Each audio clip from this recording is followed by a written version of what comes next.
Millar. That's the nothing personal word of the day. It is Monday, June 30th, the final day of June, and somehow, some way, we corralled Kevin Millar to join us for an episode. Kevin Millar and I have quite a history, quite a present, and quite a future. Kevin, welcome to Nothing Personal. Good morning. Dave, first of all, I want to apologize to you on live air. I tanked it last time. A couple weeks ago, I was supposed to be on here. I'm like, I got this. Don't you worry about Uncle Kevin. All's good. And then I started doing math, and boy, did I tank it. I was on the 8:20, and it was 7:20 Texas time. You're over there in New York time, East Coast time. So I want to say I'm sorry, and here we are today, and I can't wait. Well, I'll just say that you're in the media business, and it would occur to me that you know what a call time is and that you know the difference between time zones, because what Coca said is, hey, he's a player, give him a break, it happens. And I said, no, he's not a player. He is in our business now. You're right. And I'm a dad, and now I take kids to school, and then I go to practice. But I couldn't believe it because I had everything down. The funny thing about this is, I'm not real smart. I went to LA City Junior College, got about a 420 on my SAT. But then we planned this one, and I'm like, all right, D, I got this. And by the way, I'm not Samson with a P, because I'm over here voice texting, and he goes, Samson. And I go, yep, got that too. I put in the wrong date on this one. You're like, hey, dummy, it's the 21st. You're saying it's the 27th. It's the 30th we're coming on. So here we are on the 30th of Monday. Coca asked you whether or not we would have times in our itinerary when we traveled that we would give the wrong times because players were late. And I said, absolutely not. Here's the time that the bus leaves, and it would leave. And here's the time when the plane leaves, and it would leave. And by the way, this is first pitch. You sure as hell better be ready. And you never had an issue. No, you know what's funny? And I'm pretty organized. I really am, because you do get moving and grooving. You got the MLB Network, and you're going to come on this show, Brian Kenny's show. You're going to do a 15-minute hit like yesterday. So I get nervous because then you're following a game. The Detroit game's on, then a rain delay. But I like to be engaged. I was so pissed off at myself for our flaky flake, which was my flaky fake, because I know how that is. And then you're having to cover, and because it happens all the time. And I get, seriously, players, they go get treatment, or hey, we're going to be down there at 4:15 Eastern. We'll tape something, and next thing you know, they got a players meeting. Well, then you're covering that block. But I tried to always, I was always never had a problem being late because I was at the field first. Because when you're, an undrafted dude, you don't have time to kind of miss something. So that's one thing I always kind of, was there and ready. And you're exactly right. First pitch, 7:05. You're not missing that, and we don't. Did you have that mentality because you were undrafted that you felt that you were proving something always? Because when I got you, it was 2002, first year. We had come over from Montreal, and you were an existing Marlin. And we walked into that clubhouse. Spring training was the first time we actually met, because you were an opposing player. And now all of a sudden you were our player. And I was looking at you because, of course, I had known who you were. You were part of the transaction. We knew we were going to the Marlins, and we knew that you were an important part of the Marlins. What was it like every year? Did you feel like, my God, my spot on the roster is not secure? 100%. I say to this day, if you don't have competition and you don't play this game afraid to lose your job, then you're not really given everything you have. We all get mentally weak. And I was just wired different because nothing came easy. And I'm not here to say pity poor Kevin. That's just factual stuff. I grew up in Los Angeles. Back then it was the late 80s, early 90s, the Bloods and the Crips. I went to LA City Junior College, which was an inner city, school right by Dodger Stadium. And so we played Compton, was in our division. And so Saturdays they're having peace treaties with the Bloods and the Crips, and there might have been a couple white dudes on our team. We had Hispanic, and we had African-American, and we had the whole scene, right? But that's where I was raised and grew up in a concrete jungle, and then went to Beaumont, Texas at Lamar University, right? So the complete opposite. I'm like, are these just a bunch of hillbillies, big belt buckles, big hats? And I never left. So I've been in Texas 33 years. I grew up in LA 20. And it's funny because, the whole cowboy up, and, he resides in Beaumont, Texas. Everybody thought I was this big redneck and riding horses. And that wasn't the way it was in the childhood, but I never was drafted. Things came hard. but I loved it more than anybody. And I always said that I appreciated every day in the big leagues, David, every day. And the fear to lose your job is the way I played. So I want to talk about this because you're bringing it up, and people may not remember one of the great stories that exists of my career was the story of your exit from the Marlins. And the way it worked, and I know you remember this because you signed to go play in Japan after 2002. And your Konnichiwa. whole history, people may not even realize how close you were to going to Japan. And we were good with it because we couldn't afford you. We did a bunch of trades as we got ready to win a World Series in '03, and we'll talk about '03, '04 and the irony of Marlins Red Sox in a minute. Yeah. But we had a deal for you to go to Japan. And in order to get a player to Japan, it's a very simple rule. You put the player through waivers to get him off the roster. Then the player goes to Japan and the team gets a payment from the Japanese team. And when you see a player go through waivers, you get a notation which says player wishes to go to Japan. And that means do not claim him.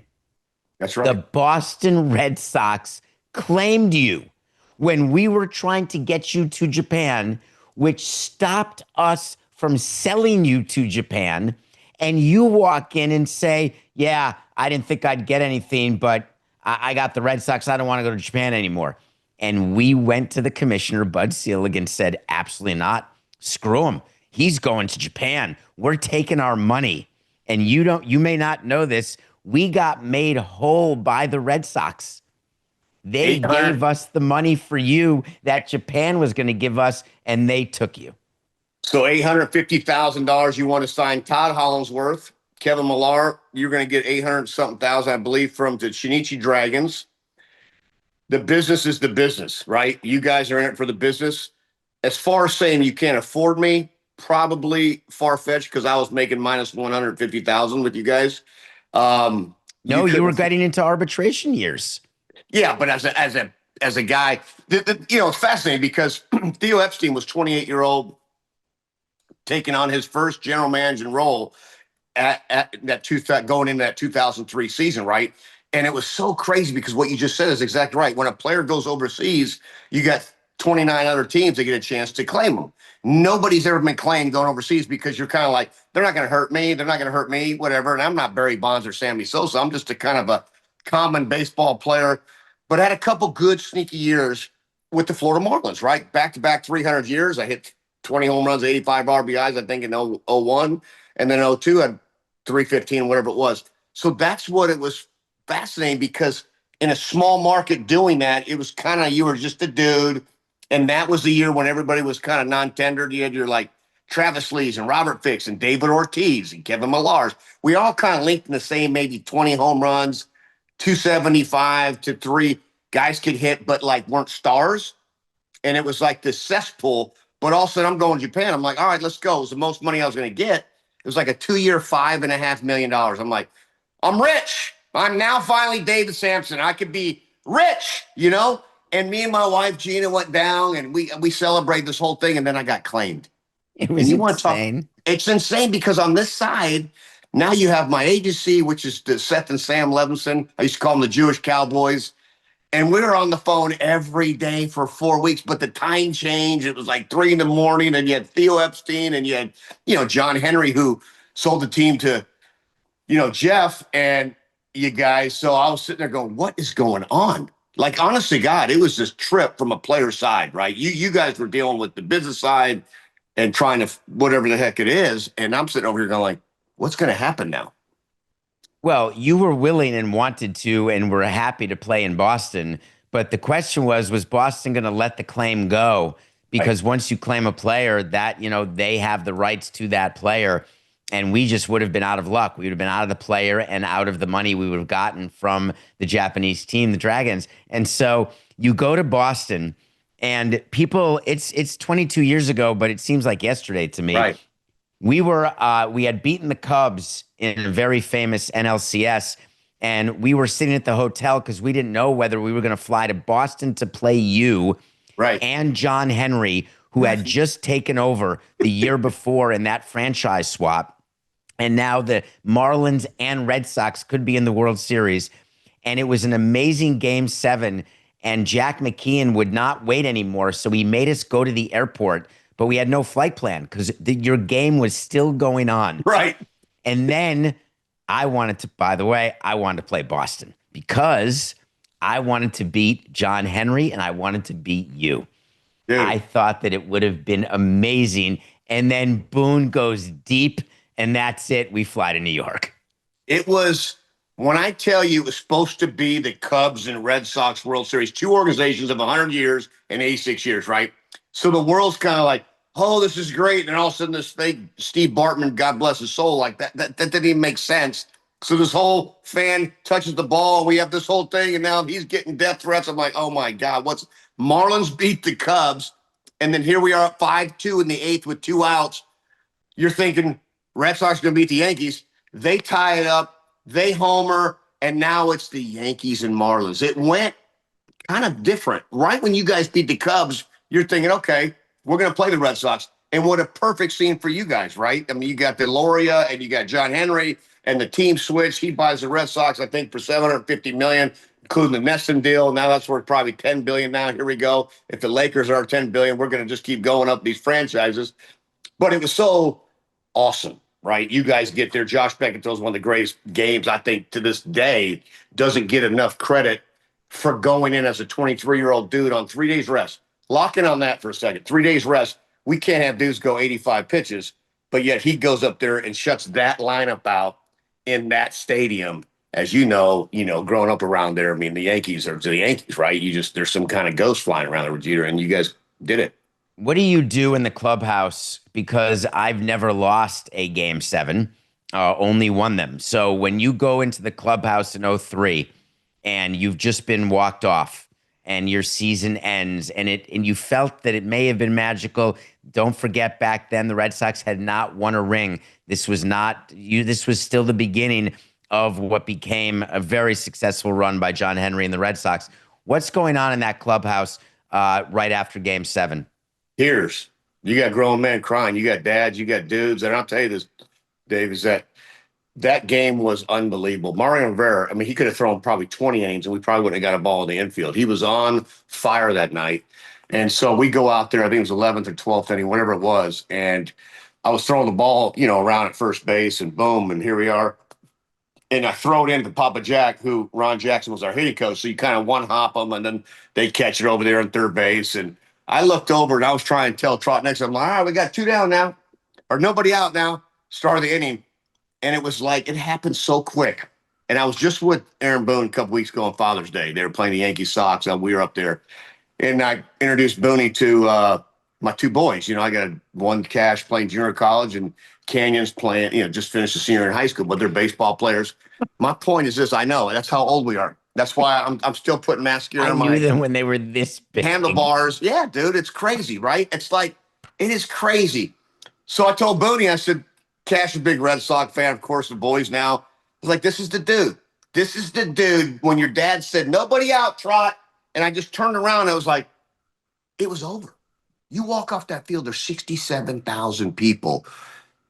The stadium was rocking. It was like Did you watch the ball land, or did you turn around and walk toward the dugout you before it watched landed? the ball land. No, you watched it because I'm first base, and then you just it's over. It happens like that. You are intense. You're pouring sweat. Our games were 4 hours, 4:20. You got Bernie Williams, Bassaz stepping out, and everybody, Pedro throwing at heads, and Clemens. The series, as you guys know, that was the greatest series rivalry at that time. And probably, I mean, for sure, my generation, you won't find one like that. But it was crazy because it's over that quick. And Boone hadn't gotten a ball to the infield. He hadn't been swinging the bat well at all. He pitches and hit the first pitch knuckleball off Tim Wakefield, rest his soul. But think about that. It was over. So you walked off, and that's what happens, man. You get in there, and it's like life. If you don't go through tough times, you're not burning up. Tough times don't last. Some people do, that old statement. But there is something to it. You build off those tough times, and we did. I don't think that you thought, though, when that season ended, that you'd be right back against the Yankees the next year in an '03 hole, because that's a whole different sort of scenario that took place, which is not only does the team rebound from that brutal LCS loss. But '04, you are sort of spinning a story that would turn out to be one of the great stories of my lifetime and in baseball history. And the only time ever where a team comes back from '03. I want to explain to the audience, no one comes back from down '03 in a series. It simply does not happen.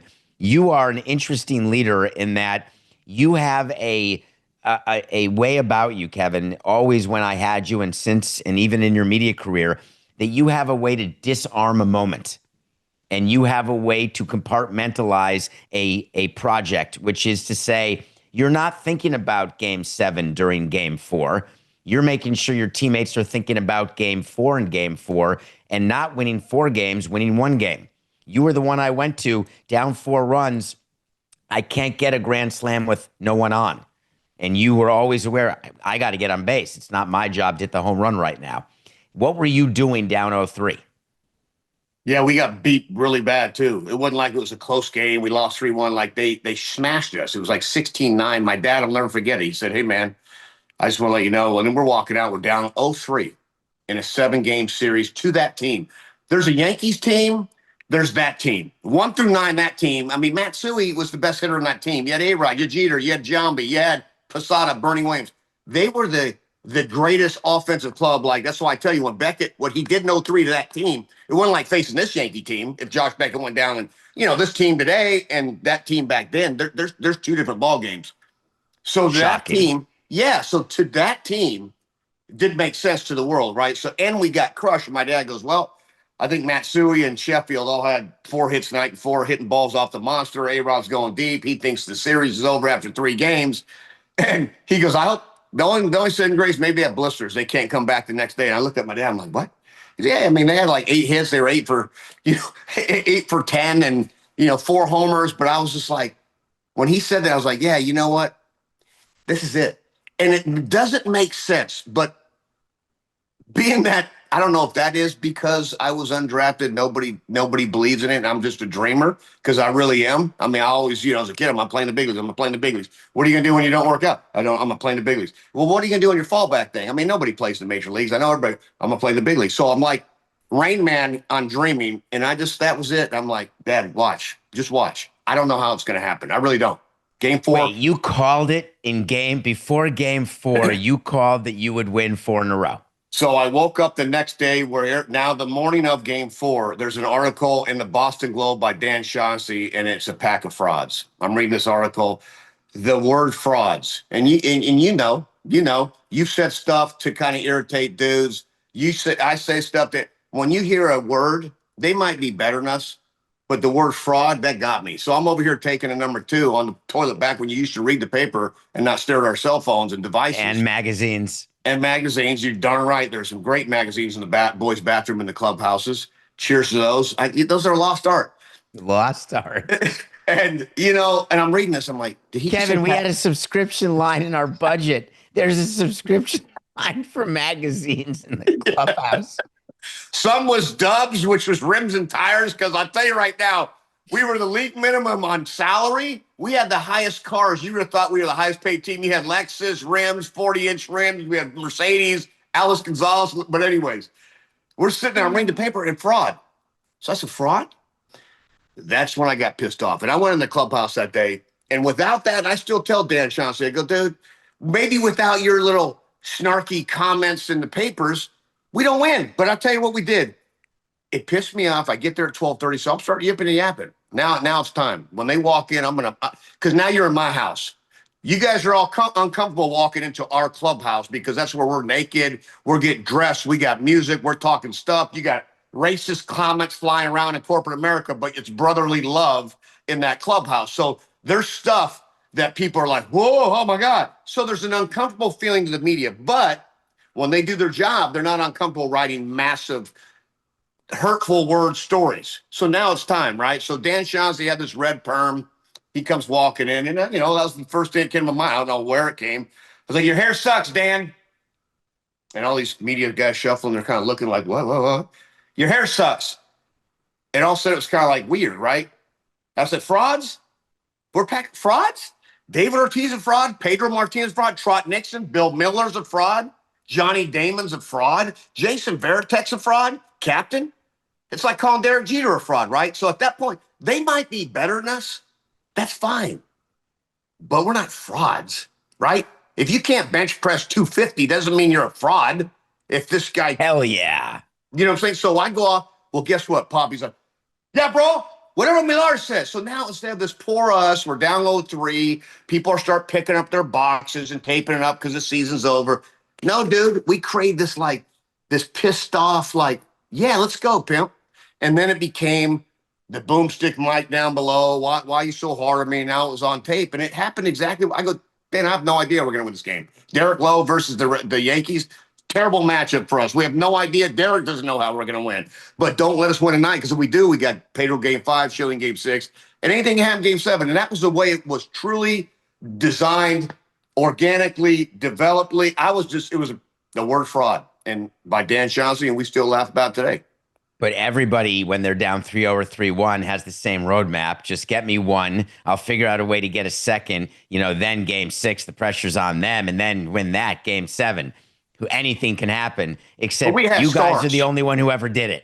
We had Hall of Fame dudes in game 5 or 6. So Schilling and Pedro are probably 2 of the best big game pitchers in the history. So it's not like, let us win 1 because then we have Millar and Samson starting game 5 and 6. That wasn't the way it was. That we had Pedro and Schilling. If we can get to those games, that was my true thought. Because game 7, it was almost like we had to close one eye.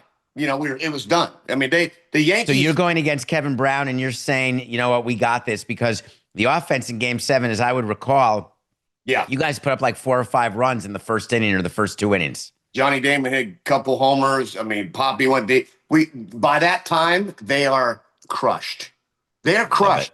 They are crushed. The momentum in sports, to me, to this day, it fascinates me. The NBA, you're up by 20. I was at the Celtics game 1 with the Knicks. I'm sitting there at a buddy of mine, had awesome seats. I'm like watching this. Celtics are up 25 and they lose game 1 at home to the New York Knicks. I'm like, it is fascinating, the runs and the momentum swings. And baseball's the same.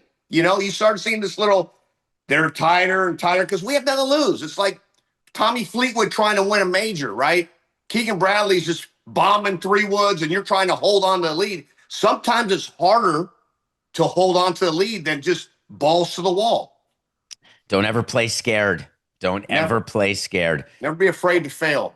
I want to go back to a time in your life, even before this, when your career first started. And it's something that business school people and students have spoken to me about many times. The courage that it took to be a replacement player and the decision to do that with MLB during the strike back in the 90s and the impact that it had. I knew about you as a big leaguer, and I knew that you were not a part of the union because you were a replacement player, and it didn't change anything about you as a player, the way we evaluated you, whether we wanted you on the team, whether you were too expensive, how much we loved you and how much I loved you personally. But that's a big decision that you made. Tell me, in your head, were you thinking about life in your 20s, 30s, and 40s and your career in MLB when you're doing that? Or are you thinking about, dinner tomorrow night? No, so I don't really like talking about this, to be honest with you, but I'm going to address it just to tell you exactly the factual stuff, because you get labeled just like in anything and no one knows the story, right? You get labeled. I want people to know the story. So the moral of this story is that as an undrafted player in an organization, when I came out of the 1993, the St. Paul Saints, and we were signed with 3 other players, myself, John Thoden, Rick Hertensteiner was a center fielder, for $5,000. So we might have got $800. The Saints take 25% by the time all is good. And you're basically signing for, and that's a real story, a $500 check. And now you go into the spring training, there's 200 dudes in teal helmets, and half of them are from Dominican Republic and Venezuela and all over the country. And you're just little dude here, just like coming out of the Northern League with 265 and 30 RBIs. It wasn't like I was a 4-hole hitter for the Northern League. We had Leon Durham, we had dudes. The strike happens. Well, what is that? What is a strike? Who knows anything about a strike, right? So you're playing baseball. You're not a big league player. You have no idea. Well, some organizations made you play in these spring training games. This isn't crossing a line. This isn't like we had white picket fences and signs going, "Hey, go MLB and FedEx Express workers," and it's nothing to do with that. And so what happens is my uncle played in the big leagues, Wayne Nordhagen. We've been a Union family our whole life. This was not about anything. It was about if you don't play, you're gone. Simple as that.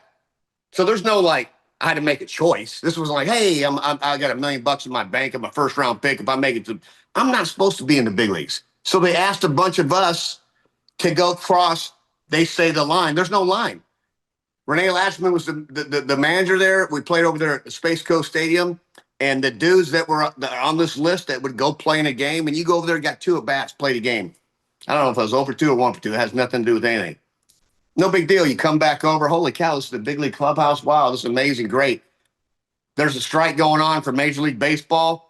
There's guys making $10 million. If anybody that goes over there and plays, blah, blah, blah, they're all, brave with $60 million in the bank. Come talk to daddy if you got a problem, right? That's the way I felt. Like, oh, it's easy to be big boy when you got all the dough. Are you hungry, though? You're not hungry. There's dudes over here hungry. There's dudes over here that have nothing to lose, right? So when they say Samson, Millar, Bob, Tom, you're playing in this game, you come back over, fast forward now 4 or 5 years, because nobody has tomorrow's sports page. We always think we do, but nobody has tomorrow's sports page, right? And now I make the big leagues. And now you're considered a replacement player? What does that mean? You know how many times, man, I put Tony Burns on, I'm gonna put him in the back of our thing, because they start popping off, and then you use some bad words that to this day I will knock dudes' teeth out. If the word scab, you hear that, what does that mean? What does that mean? You want to hear my story, or do you want to fight? So that was always the way I felt, like, because you got a bunch of yippers and yappers. And they didn't know the story, how it really goes. So there's no line, there's no crossing, there's no picket lines. I didn't reap benefits of the Major League Baseball, played 3 years, then the strike happened, and I crossed over this line. There was nothing like that. There was 200 minor league players. Some organizations didn't let any of their organizations, minor league players, play, and some there might have been 5 or 6 that made you play. And if you didn't, you were working at Wendy's. It's a simple story. Did it affect me? Never. What it did? They held my licensing money. They take your licensing money. So that's the real nuts and bolts of the story. And that's the financial part, was the licensing money, which is when you're in the union, there's licensing money and NIL. It's the original NIL money, actually, that gets distributed to players. But what was fascinating to me is going into a clubhouse with you in 2002. Nothing, no difference. And I was sensitive to it because I was wondering what was going to be the interplay. Are there ramifications? And the fact is, you are the type of player and the type of person where the story you just told, and now you're in the media, it's so important to tell your story. Because in the absence of information, people fill the void with uncertainty, craziness, and assumptions that are all wrong. And so I wanted you to tell people what the story is, because my experience with you was you were exactly what you just said. You are that person. You are that leader. And it was not you never deciding that you wanted to take a stand, some sort of political labor stand.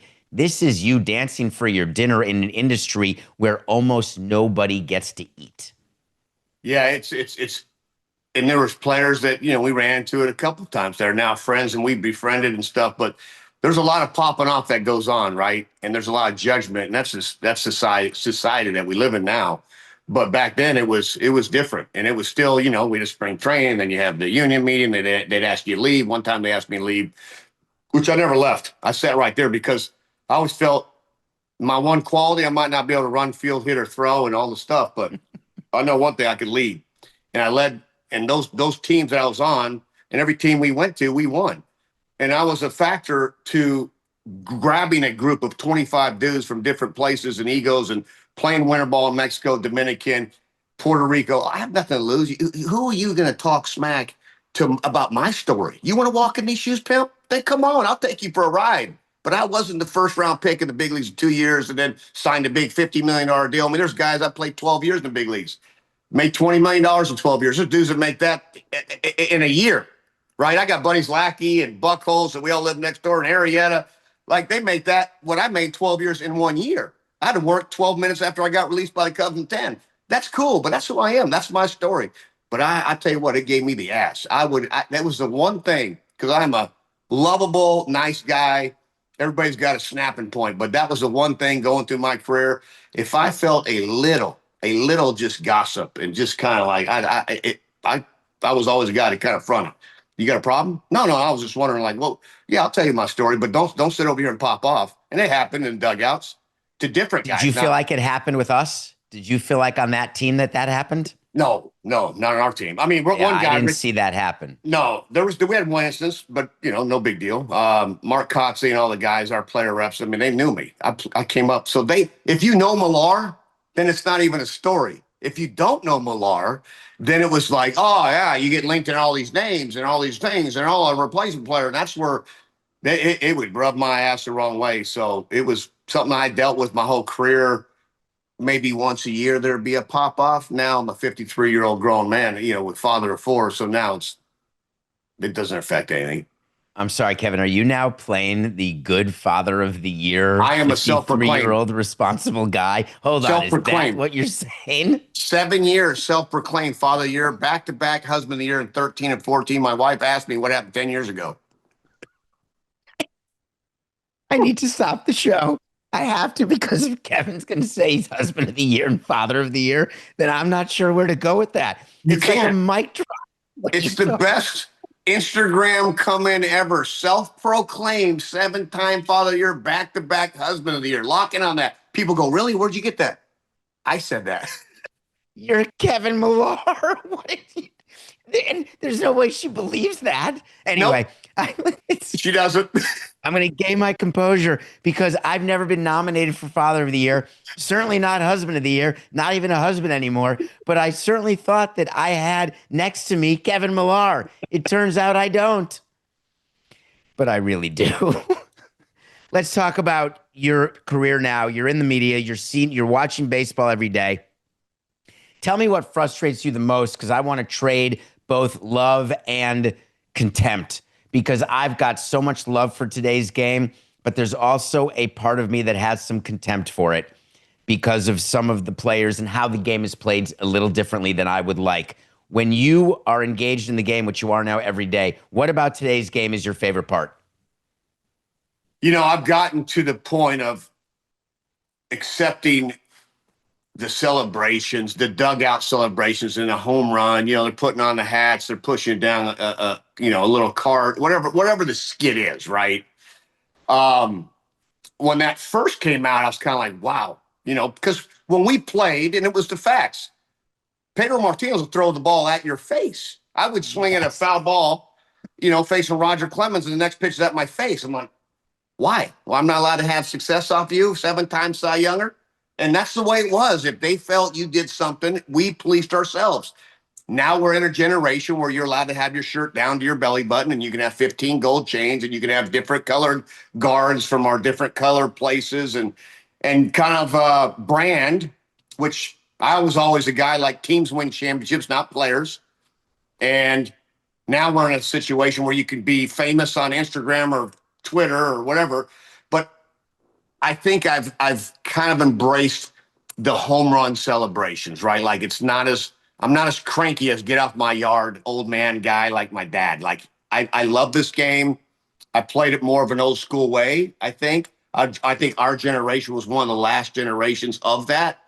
And now we're evolving, and you have to make adjustments. Back then we wore baggy uniforms. Now everything's skin tight, right? Everybody wants to show off their beautiful quads and post how many workouts they've done. And look at me, I'm lifting all these weights, but back then we didn't have any of that. So it wasn't like, look at me, look at me. I think now it's look at me, but I've kind of embraced it because some of the shoes are badass and the gloves and the colors. And I'm like, okay. You had a sneaky great body, by the way. You were strong. Like your uniform never fit you actually, but in the clubhouse, you were powerful. So I'm just giving you that compliment because you are father and husband of the year. Hey, listen, I'm sure I'm your target demographic. But I want to then talk about today's game and velocity. When you were playing, one guy is throwing 100 in the bullpen. Is that maybe it? You're not facing 98 to 100 starting in the fifth inning every night, are you? No, you had a couple dudes. Like we had our hard throwers. That's where it gets a little bit like, oh my God, everybody throws so hard. Cool. We hit cheese. We do. These guys throw hard. They throw 102. You're right. Look at everybody's ERA. They're all 5.5, 6 ERAs. So I'd rather a dude throwing 100. I love facing dudes that threw hard, right? Because the guys that gave you a headache were the Maddoxes and the Glavins when they're getting this much off the plate, and then they're getting this much off the plate, and they keep the ball off the barrel. So we're in a generation now. Everything's maxed effort. How strong, how hard we can throw. Next, we're going to go to the bullpen. Next, we're going to go to the bullpen. Bullpen by committees. We have these, spot starts. It's different. I think it's going to come back. We're in an analytical dynamic where, I'm just sitting with my kids the other day, right? And I'm in the cages, and I'm like, Dad's going to start swinging a little bit. I got this July 26th, 53-year-old trying to hit a ball to the infield. But this MLB home run derby X or whatever, extreme. And my kids take a swing, and they look at this TV, and they take a swing and look at this TV. I'm like, what are we looking at? Well, it's the exit velo, right? So it's another number to set up to fail. Who gives a shit what that number is? That was what I told them. That's exact words. Who gives a shit what that number says? Well, you just hit. But they look at this stuff because what do we do on, and it's cool. Oh yeah, Shohei hit a home run, it's 111. But they're looking at stars. So they think that, oh, I'm 87 to 95, and then I need to get up. No, dude, that guy's a freak. Just hit the ball hard at that pitcher's head. And then as you grow, everything's gonna be cool. So yeah, we're in an analytical chemistry type scene for athletes. We used to play with the radar because we'd have pitchers like Brad Penny. After every pitch, he'd turn around and look at the radar. He'd want to get it as high as possible. So sometimes just to screw with him, we'd move it up. Sometimes we'd depress it a little bit, see how frustrated he'd get. When he's like, ooh, that felt like 96. And he looks up 91. That's not 91. So good. San Diego did that to him for reals. Jack Murphy, they would do that because he'd take his hat off. He had his, flat top, and he had the rosin in his hair, and he'd kind of look up there, and it'd be like 89 to 92. And he's like, and it's 95. 80, 89, 92. It was the best. We laugh. I'm like, that's a good skit. The rosin and sunscreen in the hair was always a good one because you'd wonder why so many players, and obviously we know why, are taking their hat off. They're rubbing their hands in their head. They're rubbing their wrist. It's like the movie Major League. And in our clubhouse, when Marlins Park got a roof, no one ever asked why we had a vat of sunscreen outside the trainer's room when we have a roofed facility. Why do you need sunscreen like from the air conditioning? It was the bullfrog. We had the bullfrog and pitcher, but I never had a problem with pitchers doing that, dude. Honestly, God, you want them to have command, don't you? Yeah, like give them a pine tar thing in the back. I mean, that was the same thing. We use pine tar on the bat. You don't want it flying in the stands, and I'd rather 95 go down away than at my neck. So I got fake teeth. I got hit Dominican. So I'm like, if you haven't been hit in the face with 98, then I want them to use whatever they can to keep that damn spin going away from me. I never knew that story. You got Stantoned? I never knew that. Oh, yeah. Yeah, 96 in Dominican. 3-0 count, too. I think it was an A-ball guy from the Orioles. But, you're up there kind of like just sitting there. Next thing you know, boom. But mine went wrist to the mouth. It wasn't like a direct thing. But I'm like, I showed up. I had my Gina now. I'm still married for 26 years. But I had her there. We were dating, and I rolled in, teeth, lip, the whole scene, right? I'm like, yeah, babe, I got in a fight. And then literally, to this day, she laughed at me. She's like, you got your ass kicked. I'm like, what do you mean? That's not nice. That's like you got to console me. You got to hug me. She kind of like, old country girl, like, damn, you got your ass kicked. No, I got hit in the face. Were you in the Dominican? Yes. Samson, so did you go to a dentist in the Dominican, or did you fly home with your teeth? No. Dentist in the Dominican, Dave. I'm like this. I got stitches. They put the wrong stitches in. We got dirt. We got dirt on the grounds, and I'm just like, but I didn't want to leave because I don't want to be afraid of the ball. So I played. I stayed there and played because you've heard those stories. Like, it's like it can scare you. You have a chance to die. That's the one thing about our sport. You never think about that, but you have a chance to die. Dude's throwing 100 miles an hour, hit you in the face. And, like pitchers, they get a line drive right here. That's scary. They just turn their head once in that temple. But right here, it seems like you could hit them with a sledgehammer. You're fine. We did a segment last week on Nothing Personal about the unwritten rules of baseball and the issue that happened with the Guardians and the Blue Jays, where Jose Ramirez got hit after Guerrero got hit twice. And my point on that, and as a player, I assume you're with me. You understand you're going to get hit in the ass and maybe on the numbers, but the unwritten rule is you can't throw at someone's head or at No. their elbow inside. It's just not right. But that's happening this day and age. Why is that happening? Yeah, well, first of all, pitchers don't have. There is a human factor to throwing a baseball. They're not like robots. So if they were, we wouldn't have any walks. There are pitches that get away from you, two seamers that boom, they leak in. The problem is it still hurts, whether it's on purpose or not. And there is a rule below the belt. Simple as that. Drill them in the, like you said, right in the tush, or if you saw Tani get smoked right in the quad, that was like the perfect spot because it stings. You're gonna have a bruise. You're not hurting anything. So there's just, like we talked about, policing the game. You throw up my guy, Pedro Martinez, the greatest ever.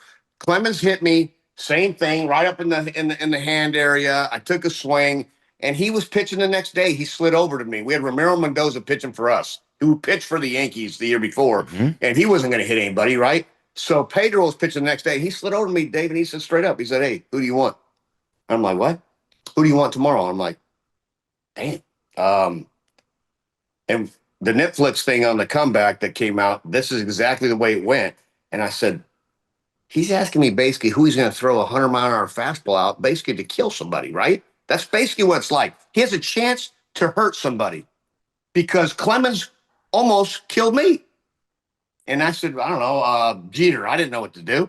He's like, I want Soriano. Great. The first two hitters the next day were Soriano and Jeter, and they took the ambulance in the fourth inning. That's the way the game was. He said, you tell Clemens he hits one of mine, I'm taking two of his. And that's what stops it. But it's not stop. So here's the problem, that the unwritten rules and the retaliation, if you do it right, that's supposed to stop it. But the problem is then you've got Bybee coming out and saying, hey, I'm going to keep going. Like now it's on. Ramirez was supposed to be payback for Guerrero, but I don't like that you hit Ramirez. Now I'm going to go back and hit one of your guys. And they'll wait. They'll wait till the next time they see him, or they'll wait till next year. And I think we're trying to avoid a situation where players get hurt because the pitchers don't have that sort of command. So what's the alternative to the plan of hitting someone on the other side? What would you have said to Pedro today as a 53-year-old father and husband of the year? Are you still going scalping, or are you saying that, no, I'm not going to go after his head. I don't even want to hit him. I'm going to meet him in the parking lot? No, I mean, I think nobody wants to hurt anybody. And that's the truth. Nobody, even the pitcher that can be as mad as ever, he hit 3 home runs off you, did a backflip. Nobody wants to hit anybody in the neck or the cheek of the face. Like Stan, you used a great example. Nobody wants that. I don't care what anybody. And nobody wants to see, we saw the negatives of the x-rays. No one wants to see a broken hand by Vladimir Guerrero, Jose Ramirez. Because we love our stars, right? So they're not trying to hit him in the finger. They're not good enough to hit him in the finger, right? So it's how you take a pitch, too. Me and Jeter led the league in hits by batters in 03 or 04, whatever it was, 20 times, I think.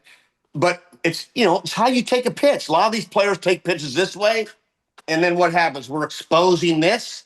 But to be honest with you, if you throw one at my head in that high shoulder area, that's where you take the pitch, like your buddy hitting you in the shoulder. It doesn't hurt. But if they just tap you in the lower oblique area, you want to eat his face off because it stings. So really, that oblique area, lower number area, it'll buckle you more than even your earlobe. You're supposed to turn in. And for those of you not watching on the Nothing Personal with David Samson YouTube channel, what Kevin Millar was just doing was showing that when a pitch is coming, if you open your body, you are exposing your face, you're exposing your hands, your hamate bone. But if you turn in so that your head is actually toward the catcher and the umpire, you're exposing, the fleshy parts, the parts that are not apt to make you hurt or die. And we talk to players about that, but it's instinct that comes out. And the instinct to turn open can be overwhelming. And we try to teach turning the other way, which obviously you were good at. Don Baylor was really good at that. 100%. The front shoulder in, right? You see the ball. I mean, the reaction time, you only get in that split second, but you're trying to just that front shoulder, lefty, righty, your front shoulder goes in. Tell me about MLB Network for a second, because as a president, I would watch MLB Network, and anytime someone said something bad about our team, I'm on the phone to the commissioner or Tony Petitti saying, hey, shut that guy up. I don't want to hear him one more time. And by the way, why are we the 10th highlight of the hour? We had a game. We should be the second highlight of the hour. How much does that still happen in this day and age as part of the network? How aware are you that owners are actually watching? Yeah, I get texts all the time. I get good texts. I get funny texts. I get this text, but most of it's, are you going to get your feelings hurt? Of course you are. My job is not to hurt your feelings. I will hurt your feelings if it's a lack of effort. I never am a result guy. I'm not going to get on a guy because he's hitting 180. Because a lot of different shows. Well, he's making $22 million. He's hitting a buck 80. Well, that's your fault, Dave. You signed him. Whose fault is it? It's not you going to give me $300 million. I'm not going to be mad at Kevin Millar. Who's not going to take $300 million? You signed the Kevin Millar that's a 240 hitter, strikes out 180 times a year. So a lot of it's the accountability on ownership, right? And I think a lot of it is that's where our feelings get hurt, is that if you look in the mirror brushing your teeth, or you look in the mirror, or you look down when you're brushing your teeth. So just look in the mirror once in a while. Some of these owners make these ridiculous signs. The money is astronomical. So awesome. That means the game's in a great business. But now we're going to bury Juan Soto for every single thing he does on a field, like he's this perfect human being. He can't have a brain lapse. So my job is to get on that player that doesn't respect 90 feet. If you don't do that, then I'm going to hurt your feelings. But I was a player. I love players. So what's the craziest text you've gotten after a show from baseball, from the commissioner's office, from a owner or team president, where you felt like, oh, I maybe shouldn't have said that? A lot of it, I mean, Manfred and I have a great relationship. He's awesome, golfer. He actually took us to Augusta. So a lot of it comes from my earpiece, producer, earpiece. We can't talk about that if there's a situation adjusting. As far as the text, it's just the boys club. Like the other day, we had Joe Adele on with the Angels, and we have a thing called IT Mojo. If you come on the show, we had a year where it felt like everybody hit a home run. It was like, if you came on Intentional Talk, you're going deep. And it was the craziest thing. And it started back in the day with Stanton, Stanton with the Marlins. And then it was like, we had Miguel Cabrera on, boom. We had this guy on, boom. It didn't matter who you were. You were going deep. So then it created this thing. Well, we had Joe Adele on, I think it was Thursday. He goes deep, or, a couple days back, but he goes deep that night. And, during that text exchange, we're setting up. Mike Trout's got his new golf course up in Jersey. So Trout texts, Dempster, like, yeah, you guys can come, because we said, hey, you better tell Trout we're going to play golf there. And then Trout, I put the group together. I said, me, you, Dempster, and Go-Go. So they're watching the show. You're having fun. Our show's more that. We don't get into the nuts and bolts on analytics. We are getting into more of a locker room TV show. I want to know who's got a shower body that doesn't look great. And I want to know who's the cheapest dude that's not picking up a steak dinner, making $19 million. How many cheap multimillionaires are out there that don't play clubhouse guys? To this day, I have great relationships with the clubbies. Tommy McLaughlin, still there in Boston, but we talk. It cracks me up, dude. I'm like, well, they've changed it, Kevin. They've changed it because there were so many cheapos who would not pay their clubhouse dues or tip out that now it gets taken out of payroll. The but you know what? Even get paid directly. Even that, though, players, there should be $100 handshakes all day long. You can't take the money with you. There's so many frugal, and I always say that means your heart's not good. You have a chance to bless somebody every single solitary day. If you're at Waffle House, the tip should never be 20% when you're making this kind of money. It's life-changing. Plus, they're washing your jock strap, and they're doing errands for you that would make normal people blush, and then you blow them off because you forget, or you didn't bring your checkbook, or you lost the cash on the team flight playing poker. I've heard them all, Kevin. All reasons. Cheap? Are you cheap, or are you generous? I'm the opposite. I'm generous. So I'm the same way. Some guys are wired that way. And it's not like Chris Rose and I, we'd get done traveling, we'd do a show, and he'd get there. He would travel to New York with like $11. I'm like, Chris, how do you have $11 cash? What? Because he charges everything on the credit card. Well, I was always a cash guy my whole life because baseball, right? So I always had cash in my pocket, whether it was all $1,500 in my checking account, but I had cash for this scene. I said, you're going to have to take care of people. Like, you can't give a valet dude $3, bro. You're making $1 million. You can't do it. Don't even give him any. You could say, My bad. I'll get you next time. But the $3 is not it. So those are examples. Kevin, Fine. I could go on forever, but we're out of time. We did it. Thank you. We'll be right back. Kevin Millar, folks.